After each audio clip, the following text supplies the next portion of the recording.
रामचंद्र की जय। सुरुवात झालेली आहे.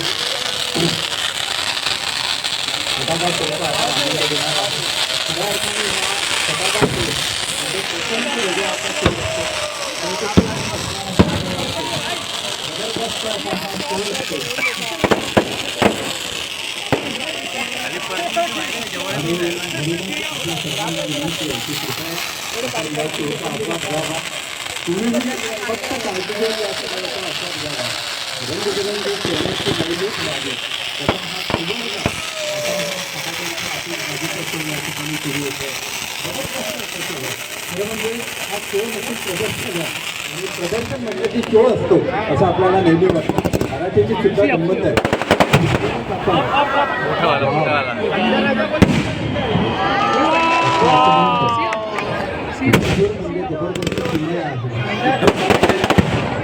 दीक्षाभूमीवर मिळाली आहे, दुसरीकडे भगवा फडकलेला आहे. त्याच्यामध्ये रावणाचं दहन या ठिकाणी होते.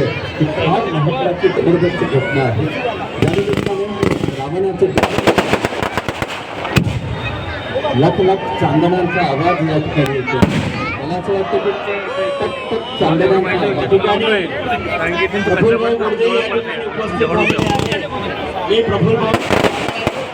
आमचे संस्थेचे उपाध्यक्ष दिलीप भाऊ अकबर यांना विनंती करतो.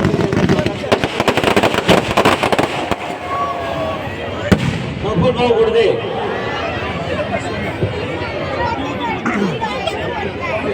भारतीय राष्ट्रीय काँग्रेसचे महासचिव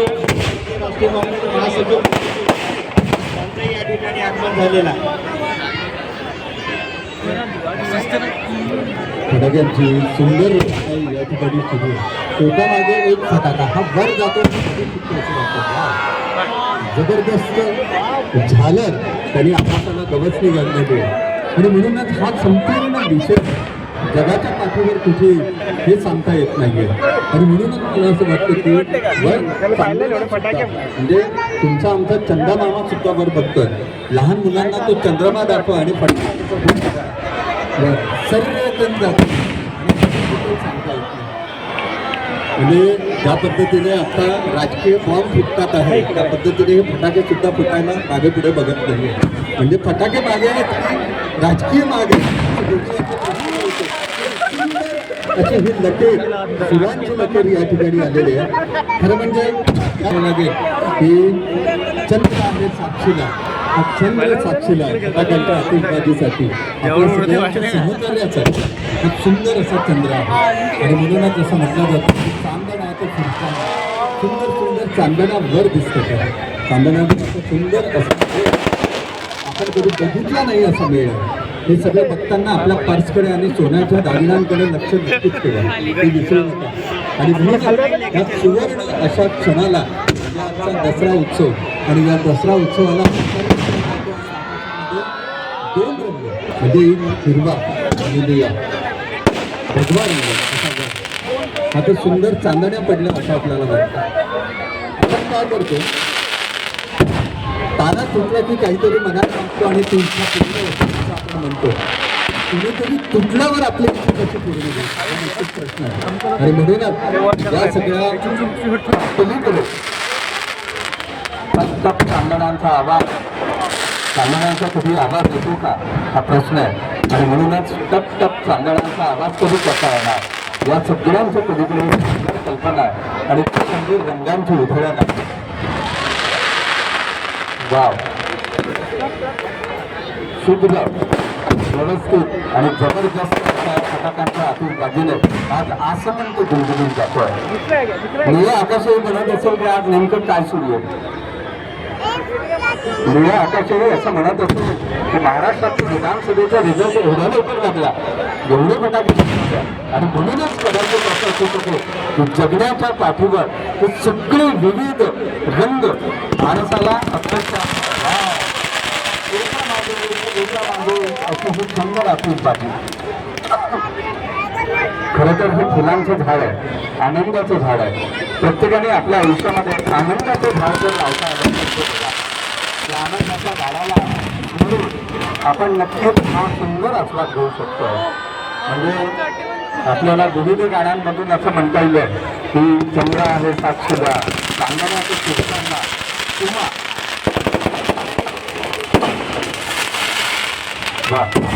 लख चांदण्यांचा प्रकाश पडतोय, लख आस्वाद असतोय आणि या सगळ्या गोष्टींना, या सगळ्या गोष्टींचे साक्षीदार तुम्ही आहात. काय बात आहे, एकामागे एक सुंदर असा हा सगळा भाग सुरू आहे. या माध्यमातून आजूबाजूला त्या बात आहे तो एक काही प्रकारचे काही फुटत, प्रत्येक फटाका फुटला पाहिजे असं काही नाही. प्रयत्न करणं त्याच्या हातात आहे आणि म्हणूनच आयुष्यात जेव्हा काहीच आपल्या हातात नसतो त्यावेळेस प्रयत्न करायला लावतात. आपल्यासोबत या ठिकाणी IPS ऑफिस असलेलं आहे आणि म्हणूनच त्यांनी प्रयत्न केले म्हणून IPS म्हणून आज आपल्यासोबत आहेत. आणि खऱ्या अर्थाने हा भाग आहे की प्रयत्न हा महत्वाचा आहे. फटाक्यांनीही प्रयत्न केले असेल म्हणून खाली बारूद लावणं गरजेचं असतं. बारूद लावलं इथे माणसं धावायला लागतात आणि माणसं धावायला लागली की फुटायला लागतात. सुंदर असं प्रदर्शन असं म्हणतात होतं. असं म्हणताच्या या पलीकडे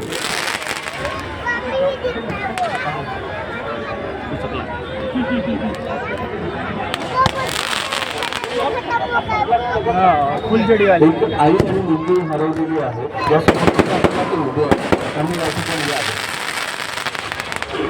आपल्याला विनंती आहे महिलांना की आपलं सर्वात मौल्यवान म्हणजे आपली मुलं आणि काही मौल्यवान ऐकत नसल्यामुळे तुमचा नवरा या दोघांनाही जागावर ठेवा म्हणजे व्यवस्थित राहूया. आपल्याला टेन्शन राहणार नाही. हा कार्यक्रम संपला लागेल का अशा कंप्लेंट येतात, हरकत नाही, काळजी करू नका. या ठिकाणी सगळे म्हणतात वाव, एका मागे एक फटाक्यांची आतिषबाजी जणू असं वाटतं आसमंतामध्ये फटाक्यांचा वर्षाव आसमंतामधून होतो आहे.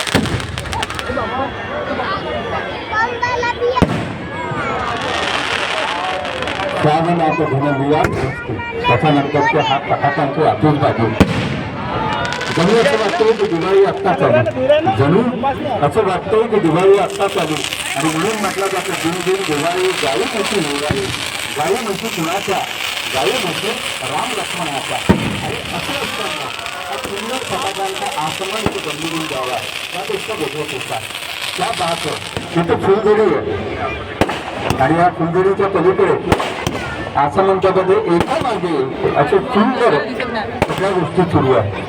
माझा तुमच्या मनाच्या मध्ये या ठिकाणी एक कप्पा आहे, तो कप्पा आहे महत्वाचा माणुसकीचा. माणसाने माणसाची माणसा सम वागणे हेच आयुष्य मागणं, यापेक्षा आयुष्यात असतं तरी काय. आणि म्हणूनच असं म्हटलं की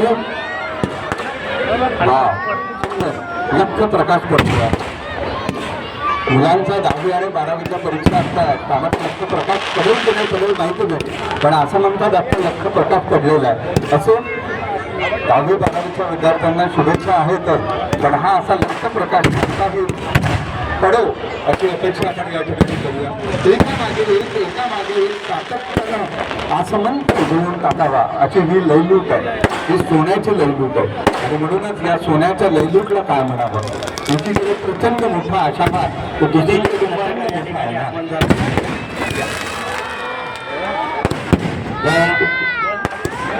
सगळ्यांचा म्हणजे एक भाग आहे तो म्हणजे आशावाद आहे. सगळ्यांचे डोळे आकाशाकडे लागलेले आहेत, सगळ्यांचे चांगले आहेत आणि लहान मुलं त्यांच्या वडिलांच्या खांद्यांवर बसलेले आहेत. हा क्षण सुद्धा सुंदर आहे. एवढ्या मोठ्या प्रमाणात ही एवढी मोठी आतिषबाजी राज्यापेक्षा नगर सेवा समितीचे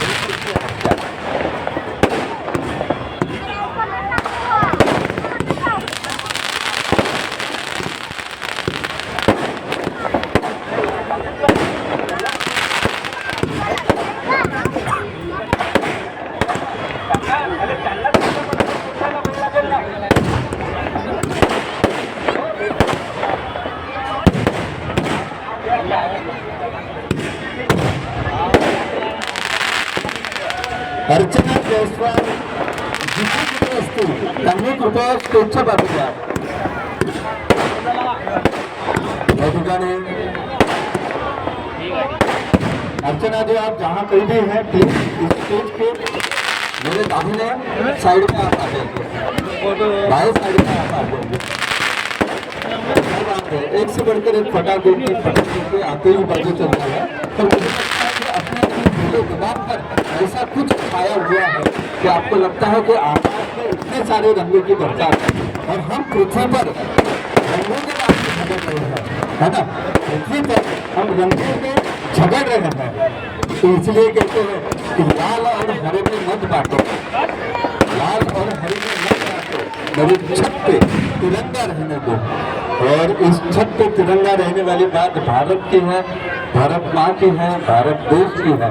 और उसी देश में इतने सारे पटाखों की ये सारी बातें हो रही है, मुझे लगता है। और मुझे लगता है कि इन सारी चीज़ों को बहुत अच्छी तरीके से हम करने वाले हैं और इन सारी चीज़ों के लिए, इन सारी बातों के लिए एक बहुत अच्छा सहयोग है जो श्रीमती राधिकाताई पांडव चैरिटेबल ट्रस्ट, किरण पांडव लोक सेवा प्रतिष्ठान, हनुमान नगर, नागपुर, उनकी मदद से है और हरदम सहयोग रहता है। और सहयोग के कारण इतने बड़े पैमाने पे इन सारी चीज़ें हो रही हैं। और वाह, एकदम आगे फटाक्यांची आतिषबाजी सुरू आहे, सुंदर फटाक्यांची आतिषबाजी आहे। अप्रतिम रंगांची उधळण आकाशात होते, आकाशामध्ये एकापेक्षा एक रंग आपल्या समोर येतात, काही लाल, पिवळे, हिरवे, निळे, विविध रंगांची उधळण आहे। आणि म्हणूनच असं म्हणतात की या चांदण्या वर जातात आणि खाली पडतात असं वाटतं। चांदण्यांचा टप टप असा आवाज तुम्ही ऐकला नाही ना। आणि म्हणूनच सुरेश भट वेगवेगळ्या पद्धतीने असं म्हणतात आपल्या घटनेमध्ये की चांदण्या फिरताना आपल्याला कसं वाटतं हे निश्चित कळत नाही। जगाच्या पाठीवर कुठे असलात ना तरी चंद्राला शोधलं जातं आणि चंद्र म्हणजे सुद्धा गंमत आहे बरं का। म्हणजे चंद्राबद्दल असं म्हटलं जातं, आपण लहान मुलांना पाहतो आणि त्यांना म्हणतो बघ बघ तो चंदा बाबा। लहान मुलांना म्हणजे आपण लहान असताना आपल्याला काय सांगितलं जातं, तो चंदा बाबा बघ, आणि मोठं झाल्यावर तो चंद्र कसा होतो, है ना।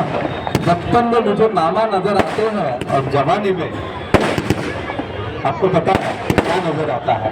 तो ये जो सारी बातें हैं इस तरह आगे बढ़ने वाली है। सर्वकल समजणारा तो फटाका प्रत्येक गोष्ट वेगवेगळ्या पद्धतीने जाते। सुंदर फटाक्यांची आतिषबाजी खरं म्हणजे माणसाच्या ऐकण्यामध्ये बाजू, सुंदर फुलांची उधळण बाजू, रंगीच्या फुलांची लवणूक झाली, आता सोन्याची लवणूक होतं, एकामागे एक रॅपिड फायर सुरू आहे। आणि या रॅपिड फायर सोबत शब्दांचे उधळण करताना मनाने गुलाम असावा लागतो। म्हणूनच जगाच्या पातळीवर कुठेही कसे जा उधळण आणि तो उधळण फक्त रंगाची व्हावी, म्हणजे दिवाळी पूर्वीच आपण दिवाळी साजरी करतोय केला।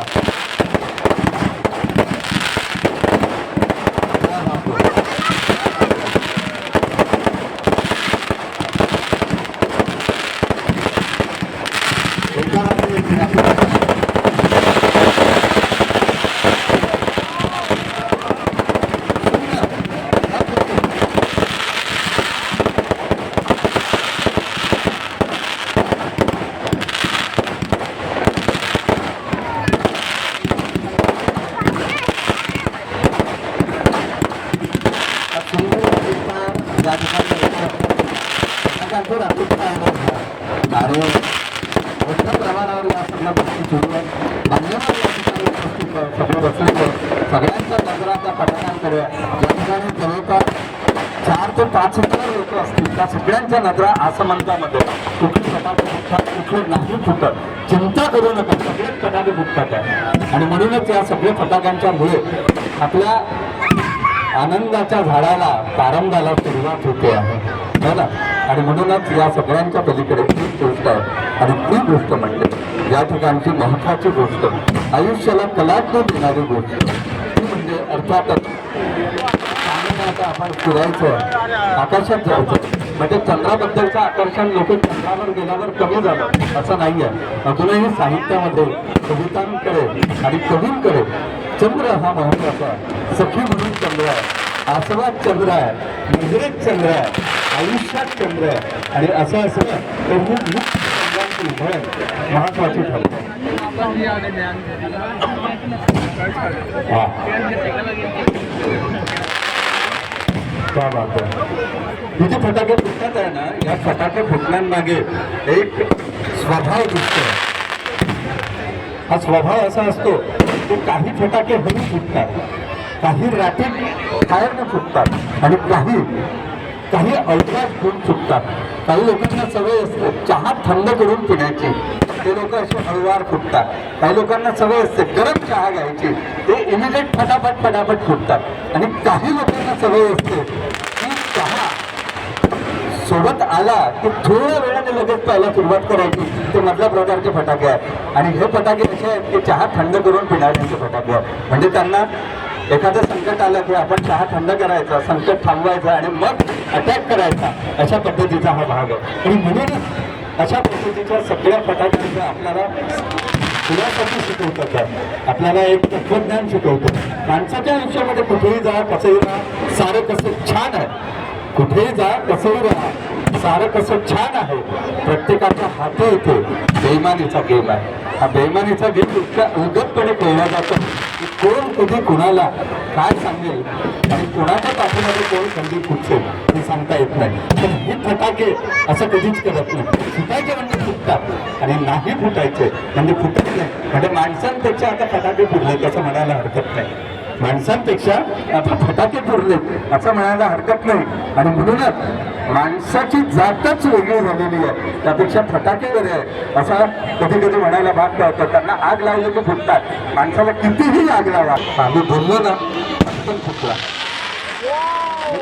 वा, सुंदर चांदण्यांची लवलूट आहे. सोन्याची लवलूट करावी ना तशी चांदण्यांची लवलूट आहे. सोनं मला वाटतं 75 झालं असेल, पण त्यापेक्षा फटाक्यांचा आवाज चांगला आहे असं म्हणायला हरकत नाही, बरोबर. आणि सोनं घेता येतं की नाही घेता येत माहिती नाही, पण सोन्यासारख्या लोकांना जवळ केलं आयुष्यभर सोनेरं आयुष्य होऊन. आणि म्हणूनच त्या सगळ्यांच्या पलीकडे एक सुंदर आस्वाद आहे, जगण्याचा विषय आहे, जगण्याचा विषय, जगण्याचा आशय, अशी ही सुंदर लवकर आहे. आणि म्हणूनच मला असं म्हणायचं आहे की आजच्या या प्रसंगी आपल्या सर्वांना विजयादशमीच्या हार्दिक शुभेच्छा, आपल्या सर्वांना धर्मचक्र प्रवर्तनाच्या हार्दिक शुभेच्छा, आपल्या सगळ्यांना दिवाळीच्या हार्दिक शुभेच्छा आणि आपल्या सगळ्यांना या संपूर्ण वर्षात होणाऱ्या अनेक विषयांच्या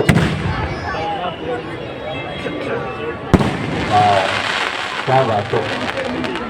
हे सगळे फटाके म्हणजे मला असं वाटतं की एखाद्या सोनारा करून तयार करण्यात आलेली आहे. म्हणजे सोनेरी फुटतात म्हणजे काय, 24 तोळे आहे की कसं काय ते थोडं विचारायला पाहिजे, बरोबर ना. म्हणजे एवढी सुंदर आणि सोनेरी ही सगळी बाजू. मला असं वाटतं की या फटाक्यांच्या आतिषबाजीच्या पलीकडे एक नजर असावी, जगण्याचा उद्देश असावा. नुसतं जगण्यासाठी नाही तर त्यामध्ये आस्वाद असावा. या आस्वादाच्या पलीकडे जगणं आणि जगण्याच्या पलीकडे आस्वाद. आणि म्हणूनच आयुष्यामध्ये एक गोष्ट संपलेली दिसते, ती म्हणजे एक महत्वाचा भाग असतो की ले देखे अपने पास एक नजर होते है, ले देखे अपने पास एक नजर होते है, क्या देखे दूसरों को, क्या देखे जमाने को दूसरों के नजर से हम.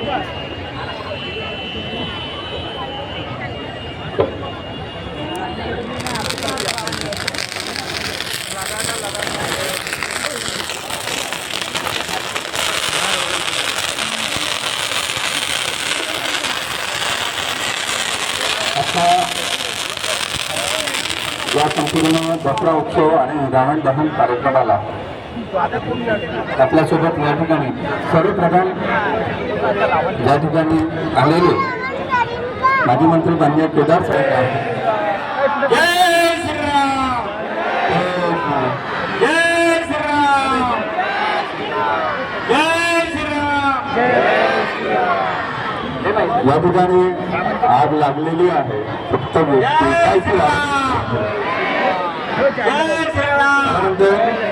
राम खूप वाईट होता किंवा रावणही खूप वाईट होता असं आणि म्हणूनच जय श्रीराम.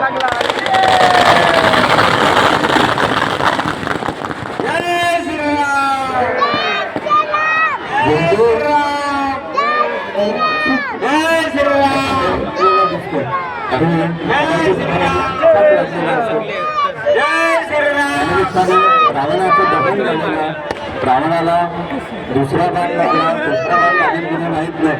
आणि या सगळ्या बाणांच्या पलीकडे एकच गोष्ट फक्त प्रभू श्री रामचंद्राला वर्षाव करायला लागला होता.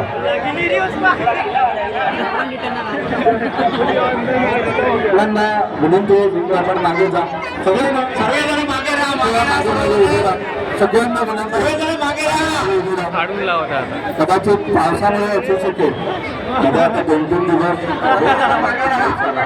त्यामुळे रावणही भेटला असेल ना, रावणही माणूस होता भेटला, आणि रावणही उरणार असेल तर त्यात वेगळं काहीच नाही बरोबर. रावणानेही पावसात भिजण्याचा आस्वाद घेतला असेल, त्यात काही वेगळं नाही. आणि म्हणूनच रावणात धन्य बरं ते वेगळं सांगायची गरज नाही. असं म्हटलं जातं की या पद्धतीने या ठिकाणी विविध पद्धतीने रावणाचं दहन होतं. मैंने पहले ही कहा था कि कोशिशों के बाद ही हर चीज होते, कोशिश करणं पडतं. पावसामुळे रावण भिजला असेल, त्यानेही पावसाचा आस्वाद घेतला असेल, म्हणूनच कदाचित बाण लागायला वेळ लागतो आणि हा बाण नक्कीच लागेल. खरं म्हणजे कधी कधी असं वाटतं आपल्याला की रावण सुद्धा प्रकांड पंडित होता, संस्कृतचा चांगला अभ्यासक होता, अनेक ग्रंथ त्यांनी लिहिले. फक्त अभिमान, अहंकार या गोष्टीमुळे रावणाचं दहन झालं. पण त्याची एक गोष्ट खूप चांगली होती, म्हणजे संपूर्ण रामायण जर बघितलं ना, रावणाने सीताला कधीही बळजबरी केलेली नाही, असं आपण त्या सिरियल्स मधून वाचताना बघितलं. पण आत्ताचे जे रावण आहेत ना, म्हणजे बदलापूर प्रकरण असेल किंवा मग कुंकचं प्रकरण असेल, तर म्हणजे रावणाला पाहायला किती वेळ लागला, म्हणजे रावणाला संपूर्ण वनवास सेतू पार करावा लागला आणि मग आपली ही शोधायला वेळ लागला. तर म्हणजे आजचे रावण शोधायला खूप वेळ लागतो, म्हणजे आमच्या पोलीस मित्रांना सुद्धा अधिक वेळ लागतोय, म्हणजे प्रचंड त्रास होता. आणि हे शोधून त्यांचंही असं दहन व्हायला पाहिजे या ठिकाणी.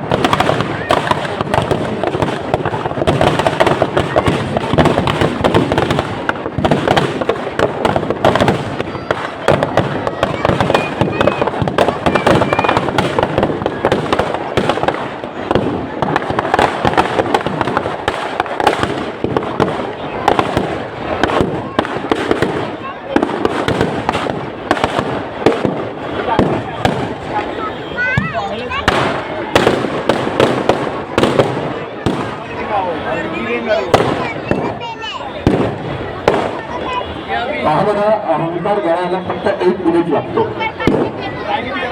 अहंकार गळायला फक्त 1 मिनिट लागतो. आणि माणसाने किती अहंकारी व्हावं हा प्रश्न आहे. आणि हे रावणाच्या या दहनामधून आपल्याला कळतात. या प्रत्येक वर्षी कित्येक ठिकाणी रावण दहन होतो, पण वर्तमान स्थितीत असणाऱ्या रावणांचं काय, त्यांच्यासाठी कोण पाऊल केला हा यक्ष प्रश्न आहे. आणि जगाच्या पाठीवर या रावणांना आपल्याला शोधावं लागणार. आणि या रावणांना शोधण्यासाठी तुम्ही आम्ही सगळ्यांनी पोलीस मित्रांना सहकार्य करावं, आपल्या मुली बाळींना सांभाळावं, येणाऱ्या जाणाऱ्यांकडे व्यवस्थित बघावं, प्रत्येकाची भूमिका.